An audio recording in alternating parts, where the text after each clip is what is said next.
Hi, welcome everybody to May I Interrupt, a slightly irreverent podcast, broadcast, and interview method for us to be able to communicate with some of the key people within the field of eye care. My name is Craig Norman. This fellow is Dr. Jason Jedlicka, and we're really looking forward to having an interesting talk this morning. May I Interrupt is sponsored by Oculus. We thank very much and think that today should be pretty good. Day 4 or 3 of the American Academy of Optometry? Yeah. Day 3? Yeah. Feels like 4. Not to me. I feel like I just got here, man. I'm loving it. Yeah. Loving the meeting, loving spending time with you, Craig. Right. And our great guests. For sure. By the way, nice glasses again today. I see you're wearing a different frame every day. Yeah. I like keeping it fresh for the audience. Yeah, good. Matches your outfit there. At least there was something I changed every Ursula day. tell you which ones to wear today? No. Okay. You can go on. We can get Maria up here. So our What guest everybody today is actually Dr. wants to Maria hear. Walker, right? Welcome, Maria. Come on in. Thank you. Right over here. Thank you. We're very excited to have you here Maria. today. Hi. Thanks for being here. Thanks for having me. Get up in my director's chair here. Of course. So, Maria, how's life? Life is good. Life is good. This is actually it's a big week for me. My birthday was yesterday. I also got engaged. Whoa! So Congratulations. Yeah. So it's So, fun. based on this, does your hand hurt from? Right. It's like, whoa! Right. You thought this Straight was to the you thought this was off the top of Right. my head. I wonder how that's. You know, I gonna wonder sparkle. if you like catch the neon blue in that. See the sparkle there Yeah. from our Yeah. sign, right? Okay, so the engagement is really just this week, or? yesterday on my Oh, birthday. wow. Yeah, because you were Really, talking about it 2 days congratulations. ago, kind of like, I'm hoping I was joking soon, about it. and then it happens Really? the next Yeah, day. I was joking That's so about awesome. predicting, taking bets on when he was Right. going to do it. Right. That's so awesome. That's very cool. Yeah. That, we're all very happy for you. Thank you.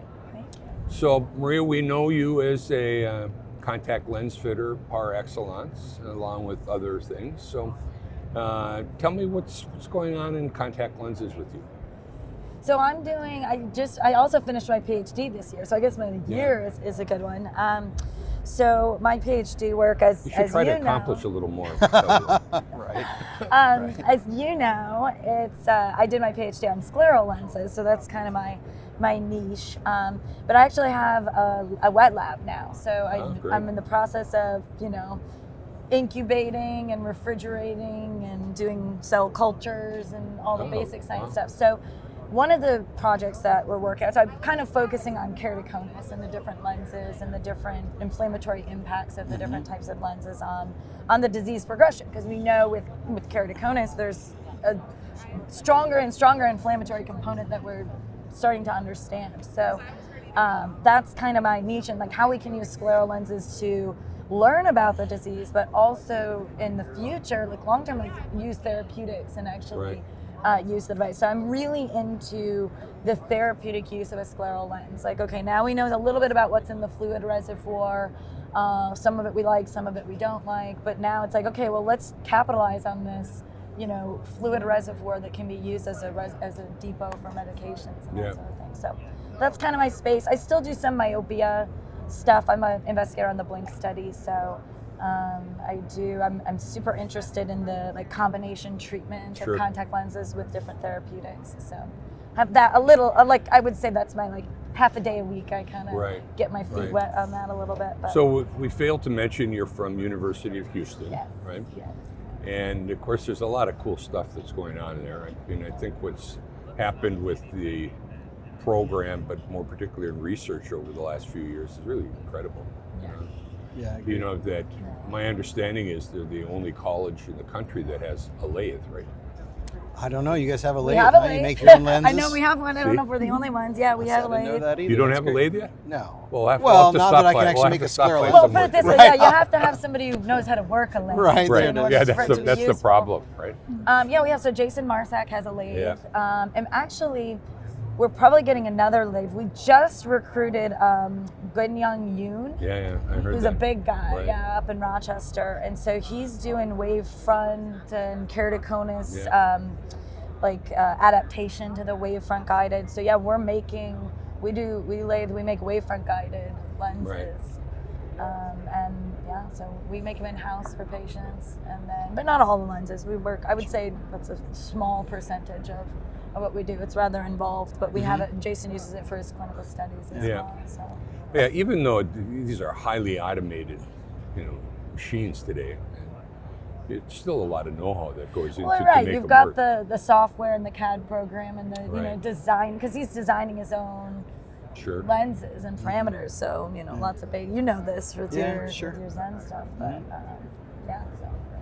I think the research that you do is so needed, and I think that as scleral lenses grew and became this huge part of what we do, the information about the impact of them was lacking. And I think we've all recognized for the last 10 years, gosh, we need to do more research around scleral lenses. And there's not a lot of people doing that. And so what you're doing is actually huge for all of us who fit them and prescribe them. Is there anything you can share about what you're doing right now? I was like, let me share. That's that you can actually share. Sure, absolutely. We'd love to learn more. So actually, after this, I'm going to meet with Greg Denier, who's co-authoring a paper with me, and really cool. So I mentioned like the cell culture, and I collect the fluid reservoir. So we're actually and then midday fogging. So when you get debris that accumulates in that fluid reservoir. So we have new data, and actually I'm presenting on it today at 3:45 in one of the paper sessions. But basically, we've taken the fluid reservoir and we culture it in very small, little 1 millimeter dishes that we've grown epithelial cells in. And what we're looking at is what is the inflammatory response of an epithelial cell to this fluid, just in the ex vivo environment. And so I did not think that this was going to happen, because we've been saying, midday fogging is not inflammatory. It doesn't really seem to be inflammatory. It is. So that's the big takeaway.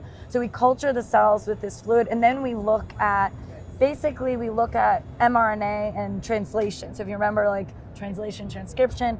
So when the cell is in an inflamed environment, it's going to send basically transcription factors, little things into the nucleus to make proteins that are inflammatory. So MMP9, everyone knows MMP9, that's the easy one. So we've shown using our experiments that when you culture the cells with the midday fogging, they have way more of an inflammatory response. They start to make more proteins like MMP9. We're still trying to figure out exactly which ones they're making, why, what it is that's in the fluid reservoir, because we actually see, even with the non-midday foggers, they have some inflammatory response. Sure. But it's definitely less. The association with midday fogging is huge. I would say it has probably something to do, you probably know about the paper that was published a couple of years ago that looked at neutrophils, which are the most common immune cells in the body. And so those would definitely cause this type of reaction. So it might be that they're in there. It might be something that we call soluble factors, which is proteins, most lipids, that they're making. There's so many thousands of proteins and lipids in these fluid reservoirs. But so once you identify this and you're going through this process, what's the next step? So the next step is really, it's multi-pronged, right? So we can go deeper into really trying to figure out what it is that's in there that's causing it, or we can skip that step, and I'll tell you, we're doing both kind of simultaneously, and go right to, does this reduce with any of the other application solutions, right? Sure. So, and then again, another step, how do we make an application solution that doesn't cause this? Where's the therapeutic use? So I'm kind of going, the one is really exciting for clinicians. Okay, so what do I do about it? What do I put in there that reduces this? So we're looking at different preservative-free artificial tears. Of course, every one of the products that's already approved for use with sclerals, and then the ones that aren't, that we use off-label. And so we're looking at those different solutions. So I think that's the real clinical excitement. But of course, on the back end, you really want to know what's in there that's causing it if you're going to be developing a therapeutic that doesn't. So it's kind of all right, let's see what's on the market, the easy part. So I've got a master's student who's working on that now. And from a clinical perspective, as just a fitter who wants the best for my patient, one other thing I'd love to know is there anything that helps me to understand why one person might Or are there different subgroups of foggers? Here's the fogger of the patient with keratoconus versus here's a fogger of the OSD patient. Well, our OSD patients have 5 times more. Is there any way to tease it apart with clinical immediate application to us as fitters, as opposed to just from a building better products behind the scenes standpoint? Yeah, absolutely. So yes, I agree that we tend to kind of classify it into sort of 3 groups. One is like the real milky white. Yes. The other one is those like coppery colored deposits. And then the third is kind of like a combination of the two, or like really bigger pieces. So what we do is collect those. We haven't delineated out the different ones. So that's a great idea. However, I will say from what we see, so we've tested them with mass spec for every lipid, we've tested mass spec for every protein, and we've looked at cells. And so I think you have most of these patients are going to have an increase in cells, both epithelial cells and the neutrophils. I think those are the ones that they're probably coming from the blood vessels themselves. So that's like your tight fit midday fogger maybe. Or your loose fit midday fogger. That's the thing, it's like we don't really know, but something stimulates the blood vessels, right, to release these things. The other is the like ocular surface kind of disease. So I think those are more people with lipid abnormalities, because one of the things that we're finding is cholesterol esters and wax esters, which make up about 80% of the meibomian gland lipids, are way increased in midday fogging. Yeah. And guess what? They're also way increased in the exact same way in patients with meibomian gland disease. Right. So I think we're kind of there. Like I could say, I'm always a little careful just because like when I wear my research hat, it's like we don't have the evidence to say that definitively. I'm always try to be careful in that, because I think we can go down into a dangerous space when I start just like projecting what I think. But I would hypothesize that when you've got that more coppery color, that's maybe more cells, that's blood vessels, that's but again, how do we fit that to reduce it? Working on that, diameters, different things.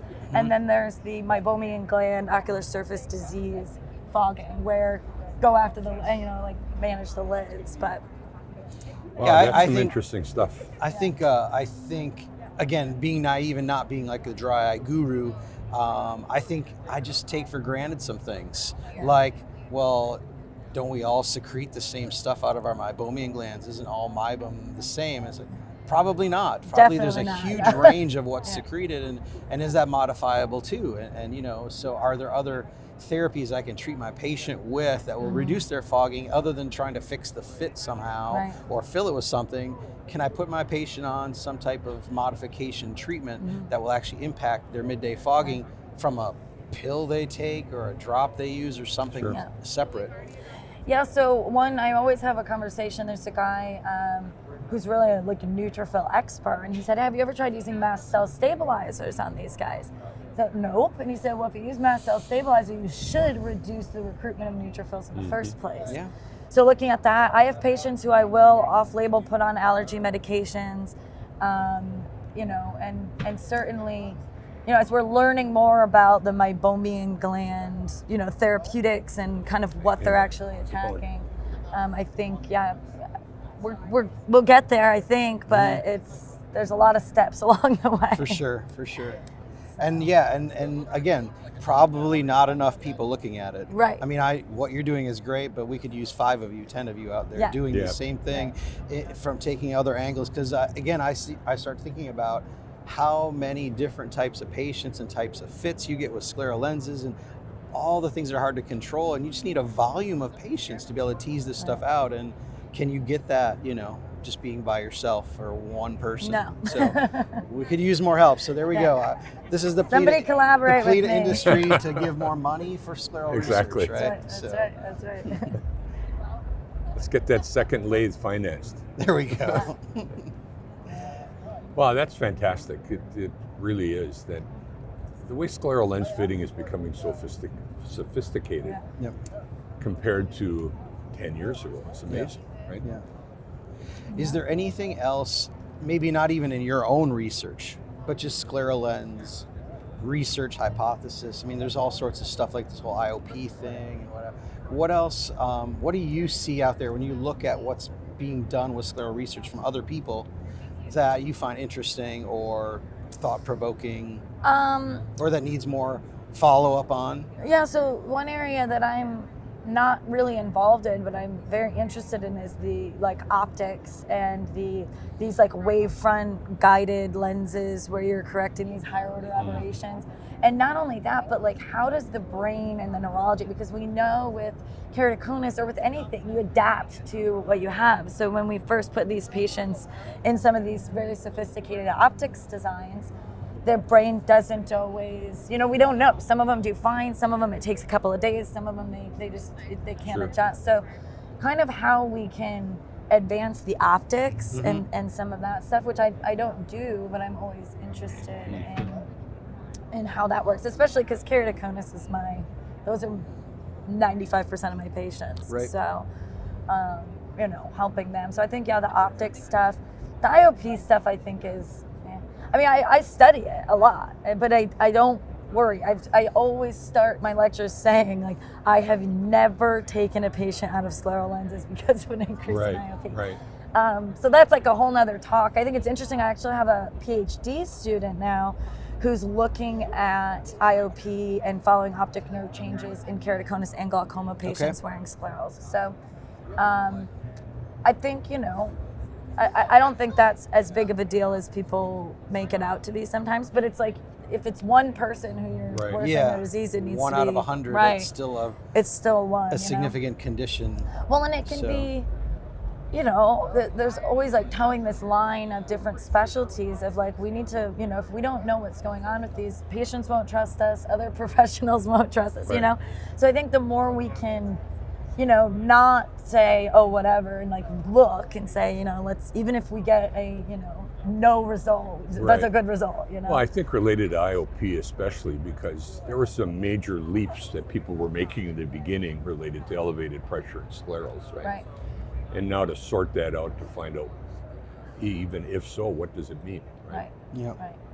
And I think for those of us who fit a good number, we all have our theory, Yeah. what we see, but you can't pass that off as science. It's Right. anecdotal. Right. We talk about it, but But it's what starts, right? It's like what that's starts. what starts the conversation. It triggers, but then yeah. the follow through is who's going to actually do this scientifically Right. and give the rest of the world an actual bit of data. Yeah. So, Yeah. Maria, do you play golf? I don't, but my fiance is a major golfer, and both of my parents are actually really big golfers. Okay, so that's 3 people. So we need Yeah. to send her home with at least 3 sleeves of balls. Maybe just send her a whole dozen. Like a whole box. A whole box would be good. I Yay. think Of the so, may yes. I interrupt? Well, so Right. I do golf with my parents sometimes, and this will be, now I can look at the tip of the M, right? You're supposed to look at something I on like the ball, it. I like right? it. There's Yeah. plenty there Yeah. to My mom will hold like your that. attention, Yeah, my keep you mom from will looking like See, up. I just and- noticed when these balls were made that this doesn't line up perfect. This would really affect my game. As you know, Jason, it's is it possible so- to affect your game, so Craig? sophisticated the way I play. See, Craig's going to blame the alignment of the logo on the ball, and I'm going to blame the 6 beers he had before he teed off on the first tee. Oh, there's that.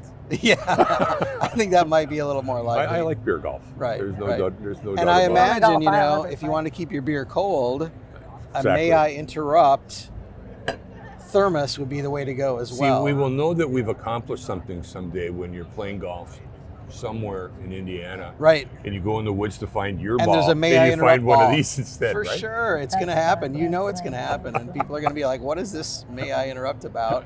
Yeah. And they're going to Google it, and they'll sit there and watch it on Yeah. YouTube and laugh and go, "Who are these jokers?" I found a golf ball recently where it said on this, "If you found it, please return to." And there's a name and stuff on it. Right? Send it That's back to me. fantastic. So, Dramatic. That's dramatic. Yeah, Yeah. that's going to happen. So, yeah, Must have gold nuggets inside of the ball. yeah. exactly.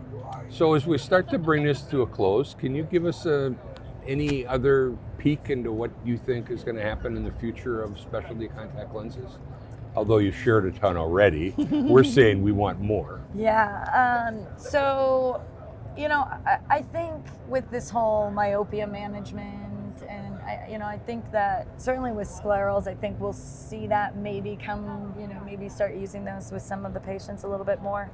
But I think the big Okay, so let me changes- get go that ahead. straight. Yeah. So you're saying sclerals for myopia management? I don't know. But I think that there's exploration to be had All right. there. I'm not sure if I would. Yeah. Yeah. Yeah. By the way, Jason and I have been mental talking notes, about so- this for a long time. Yeah. At least minutes. Right. Well, the at least. stability of the optics is huge, Sure. and the ability to really customize in a very specific way to, and I mean, you see everybody doing these decentrated optics and things, which is amazing. Like when I was a resident, I was actually with Matt Lampa, like measuring the offset of the pupil, and it was like huge. Yeah. And then all the lenses are decentering the opposite way. So I think we'll see more and more. I think it's all about like the sophistication of the optics, Yeah. but then also the drug treatments, right? Like developing new therapeutics and using this as a device. Like I actually was recently diagnosed with EBMD. So I had these recurrent corneal erosions. I couldn't even open my eye. I put that scleral lens in with my fortified antibiotics, and you know what I mean? Like that's the way to do it. It's magic. I think patients who come in for an abrasion, that should be first line treatment. Put that in the lens and That send is them great. home and everything, so. Have your stock of bandaged sclerals. Yeah. Right, exactly. Well, Yeah. yeah, and that always it begs the question of like, well, where did they come from? I'm like, I'll tell you where mine came from. I just pulled it out of the, Correct. whatever trial set Yeah, I exactly. had, What it- slapped on a soft lens on the top so I could see. Yeah. And we're in business. But yeah, I mean, we have, Slightly off label. exactly. Yeah. Obviously, But the patient there's- was happy with the outcome, so that's Right. all She that sure matters. was. She sure Right. was. That's awesome. But Well, yeah, I mean, it's early, so but- Maria, all I have to say is you got to keep up the great work. I Thank mean, Yeah, we that- need what you Thank do you, guys. big time as an industry as a whole. Yeah. And Sure. I think it's wonderful having known you since your residency and to watch the way things have developed. And, it's going fast, I'm sure, for you, but now you got the PhD behind you. You can stay a little more focused on other stuff. But, Exactly. man, keep up the good work. It's incredible. And you know that my claim to fame someday will be that I interviewed for the same job as Maria Walker. That's right. That's Yeah. right. That's been my claim to Yeah, fame. right. In Houston? Well, it has been At yours, but it will Indiana. be mine Indiana. eventually because Ah. Maria will I see. be so far. Well, up you know there. what? You know what was so cool is when they were like, Jason Jedlicka was applying for 2. I'm like, okay, cool. And That's so they exactly actually, what he said when Maria They Walker was. actually opened up 2 positions for us. So I almost went to IU. So that's Wow. like the ultimate compliment. It's Yeah. like, yeah, we'll take you too. Well, our state would have we loved were to have already you going to there. take him. Yeah. Right? Yeah. That's Wow. pretty high praise, but well deserved. Yeah. So Yeah. Thank you. That is fantastic. So, Jason, anything else as we wrap up? No, just again, if you love the little thermos water bottle or golf ball, let somebody at Oculus know. We love to get this merch out in your hands. Tell the world about it. If you've watched this, watch another one and share it on your social media. Help us get the word out. So what does this do? I have no Besides clue, but you I take a think, picture of I it. think if you, Scan it, yeah, right? yeah. And it'll take you to the, may I interrupt? I think it does. Probably should find that out before I our thought next this was your episode, so- responsibility. No, I thought that was yours. Here we go. I'm the merch guy. Yeah. This is my job. That's Okay. your job. Okay.